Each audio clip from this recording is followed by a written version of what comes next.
Hey everyone, Shawn Clement here together with Mr. Matt Bloy and Mr. Ian Frazier, and we have an amazing treat for you today. Matt has a driver with him that he's had for the last 6 years. At least. At least. And it's getting a little tired, and he hasn't had the best of luck with it. Yep. And there's no way that I should be catching up to this guy as far as the distances are concerned. And Ian's gonna work his magic with him. So we're gonna start off and we're gonna show you what he's doing with his driver. And then Ian's gonna come up with a couple of amazing suggestions, and let's see the magic, boys. Sounds good. All right. Yeah. So it's a Ping i20, and you were saying that's like a 2012. 12 model? 2012, they launched that one. And then maybe tell them quickly about the shaft. So yeah, we do this with all of our customers. Is we look into the bag, we blueprint it. The first thing we do is we take it and we run some checks on it. So the basic specs, you would be led to believe would be a low launch, low spin, 70 gram X flex, 2.9 degrees of torque. Everything leading towards it being a really strong shaft. Yeah, with the crossbones on it too. Absolutely. I think this is like That's why I got it. really Right, exactly. But you were talking about the eyes? So the two original shafts that came before that were called the Rip Alpha, which was the red eyes, and the Rip Beta, which was the green eyes. The green was the slightly more tip active. So that was always the differentiation between those two. And then the next generation was the Phenom. Yeah. So the Phenom was actually a little bit of a kind of blend between those two. It's a little bit softer than the Alpha and a little bit stiffer than the Beta. A little bit of a different profile, but certainly not. It wasn't a shaft that would produce what you were looking for, which was lower spin, lower launch characteristics. So it was a very good fairway wood shaft. We actually at the time tended to fit a lot of kind of senior golfers to it, people who were looking, to flight the ball a fraction higher. So, but unless you're But in an X-Flex. in an X-Flex, You see how much of a crapshoot this is? it's difficult. It's exceptionally difficult. There's so many products out there in the marketplace, all doing different things. It's impossible to really self-diagnose. Okay. In comes TXG. I mean, the industry needs you guys badly.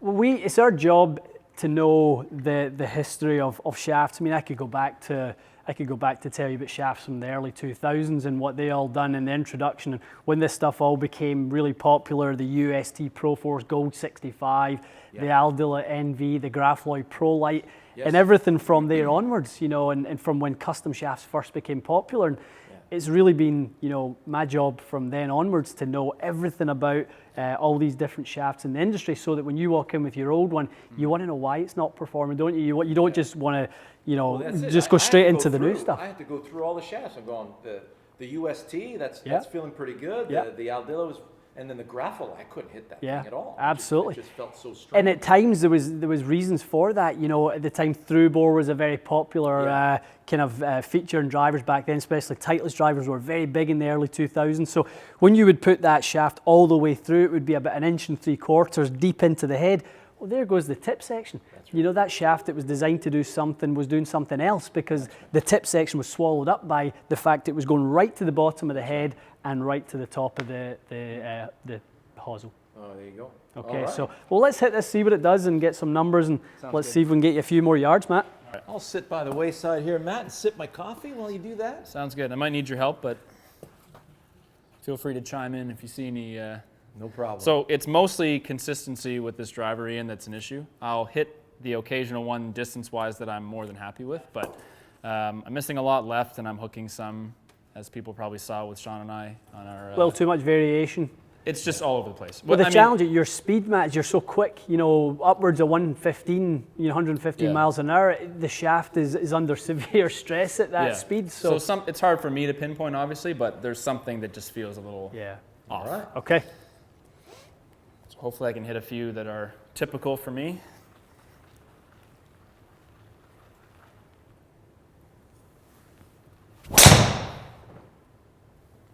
So that would be a bad miss. That felt low and heel. A little low heely, I'd say I hit that one a fair amount. Actually, a really bad miss. Yeah, so it's way below the equator. Yeah. Boatloads of spin. That's almost a 5-iron spin. It often feels like double. Feels like this coming in all the time. I mean, we look at the delivery. Was it a bad delivery? Well, you hit up on it. We know we like that. Your club path was very neutral. The club face, very neutral. So the main culprit for the kind of miss was the strike point. I mean, look at this, almost 117 miles per hour club speed, and he's hitting at 260. Yeah. Wow, that's Let's try it again. absolutely.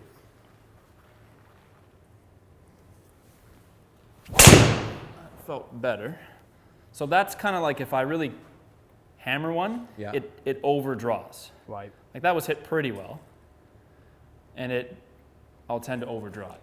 And 295, you know, it's certainly not bad by any means, and we're still seeing that lower than Little low. lower strike from that. Yeah. So And too much spin. too much spin. Ball speed's a fraction low for what we know you could be at, Matt. So Those are pretty representative Fairly- of the fairly kind of common. the kind of shots that I've So you're not honestly hitting been any fairways with that thing. I'm not. I'm not making birdie from the fairway. No. Pretty much Okay. ever. So. Okay. Well, let's have a look at something else for you. Let's put something together here for you.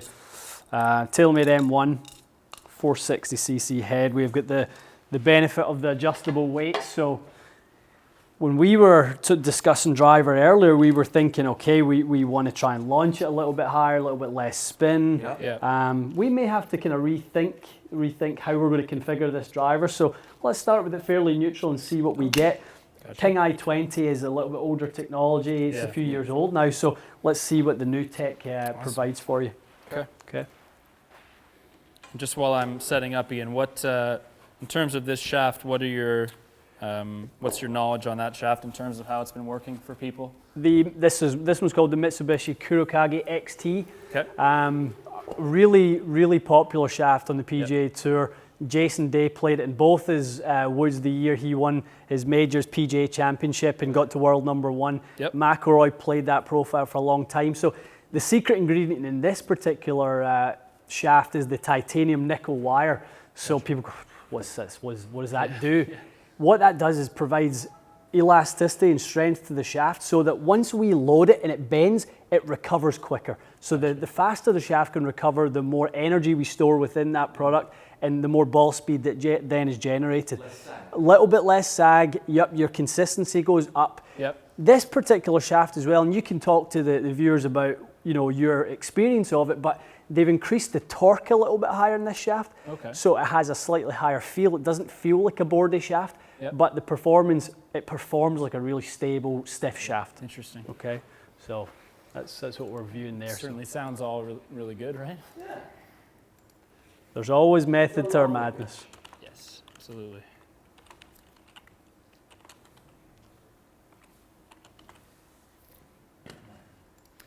It is interesting because when I got my driver, I think that shaft I ordered because I thought it was like super stiff and I thought it'd be fine and it would be very kind of consistent for me.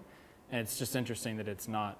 It's just really not the best. It's a massive challenge for people to pick the right shaft out of the selection that's available now. It's too difficult. Especially when you fit yourself, right? It's not. It's not the best idea. It's a stab in the dark at best. Yeah. Okay.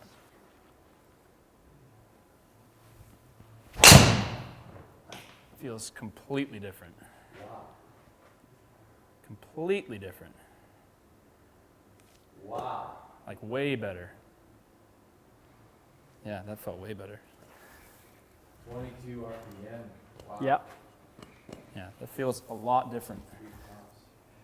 So really good ball speed. Good, huh? Efficiency is a little bit higher, and we see that strike still out there in the toe, and that seems to be your Probably your drew a go-to. bit extra because of that, yeah. Exactly, we get a little bit of gearing.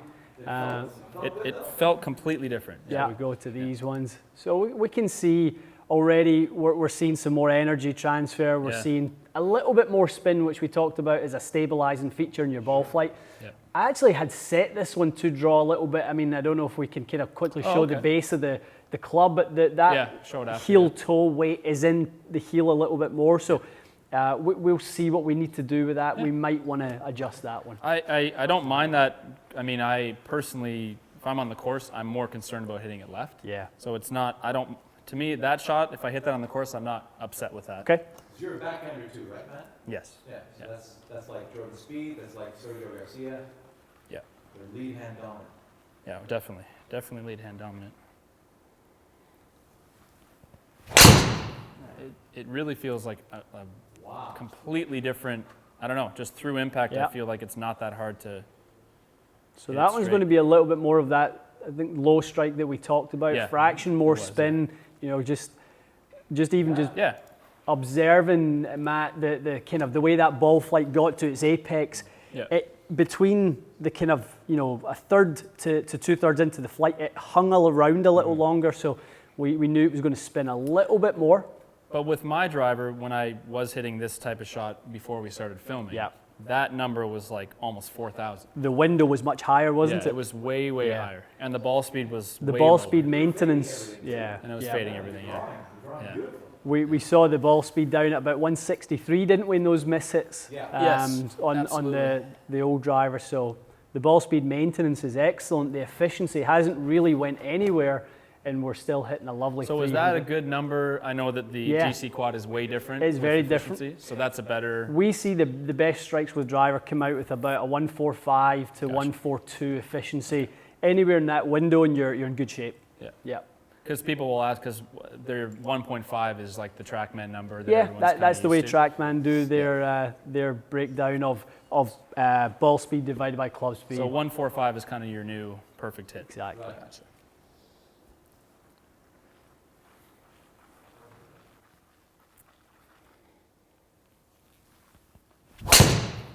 That's going to be a bit of a low hook, but yeah, it's interesting. I think for me, I sort of compensate to try to not hit it left, and I don't feel that it's probably necessary with this. Well, I would like to see a couple little changes quickly and Sure, just yeah. make a little modification to the setup here. That is very, very. I mean, I could take that and play tomorrow. I'd be a lot happier. It's just. What did that shaft feel like based on what we hoped it would do? Does it feel stable but not overly stiff? Yes, it does. So no, it definitely doesn't feel overly stiff. But I'm. It's hard to describe something that's occurring in a fraction of a second. But I feel like from here to here, it just feels like the club is coming in more square. I don't feel it kind of hanging behind me. Feel like it's loading nicely. It does, yeah. And It just feel like doesn't. the shaft is releasing Yeah. at It's. a good spot. It just feels like I don't have to manipulate it to hit it straight. There you go. Because I know, like, it's not like my swing is robotic by any means, but it just, with my driver, it feels like a struggle Yeah. to hit a decent shot, which it really shouldn't be that No. big of a deal. But Well, you see, here's a little thing that's going to help a lot of people here. When you're trying to draw it, you're releasing it left center. yep. But in your mind, if you think, well, it doesn't usually come back for me. Well, how in the world are you Yeah. going to let it release left of center? Yeah, and I'm not. So well, that's it. So now notice you just hit 3 in a row and they're drawing nicely. Mm-hmm. Now the brain's going to go, wow, I feel like I can release it down left center now, no problem, because Mm-hmm. Yeah. I know it's going to come back. Well, And that's huge for your confidence. without a shadow of a doubt, and an old nugget from one of the old Scottish pros, Bob Torrance, was if you give the whole fairway to hit into, call it 40 yards being your average fairway, if you can hit into 40 yards of fairway because you know it's going to move, in your case, left to right, you've just doubled the size of your Yeah. runway. Yeah. Why not make your target double the size, and you're going to hit way more fairways, you're going to be And that- longer. And that just goes to show again, stop trying to hit it straight. Yeah, no, it's true. You know, you're dealing with angular momentum, number one, so it's straight as manipulation. Yeah. You feel like you can release the darn thing. Well, part of my issue is I often play with the driver because I'm not comfortable. I'm just looking down the middle of the fairway and just hoping that it goes there. That's right, you're hoping not to miss it too much either side. Which, again, makes no sense, right? It's not logical. Okay, so let's take a little So look we at went a this. little more neutral, less draw. Yeah, we have. We've moved the weight back a little bit for a little extra launch. We've moved the weight towards the toe for a fraction more rotational stability, and Okay. let's see if that helps with the flight. Now, just so people know, that doesn't change the angle of the face. It's weighting internally. Correct. And another thing to mention on top of that is if we change the rotation of the head, we have the face pointing a little bit more left at impact, Yeah. we're going to generate a little bit more loft and launch. Gotcha. Just because the face isn't closing and losing its loft as quickly. Right. Gotcha. Okay. That felt good. Yeah, I think you were. Now, it may have been a little low on the face, Yep. but it did Good, honestly though. feel a lot better. So you see now you're able to look at that. That's center club face. Much better. Well, it's certainly better than where I started. Yeah. Really, really good. I just love the fact that we've hit 4 shots. There's your ball speed maintenance: 171, 170, 170, 169.5. The variation is not there. If we go back to the original ping, 161, 161, 166, and then the best one was 170. Well, we're at your best ball speed every time right now. So, and the spin rate management, there's not the fluctuation we saw with your current driver. So we're really stabilizing your ball flight right now in order to create the same flight more often, Matt. Do you want more than... See what else we got, yeah? We're in good, yeah. It's giving us a really good idea.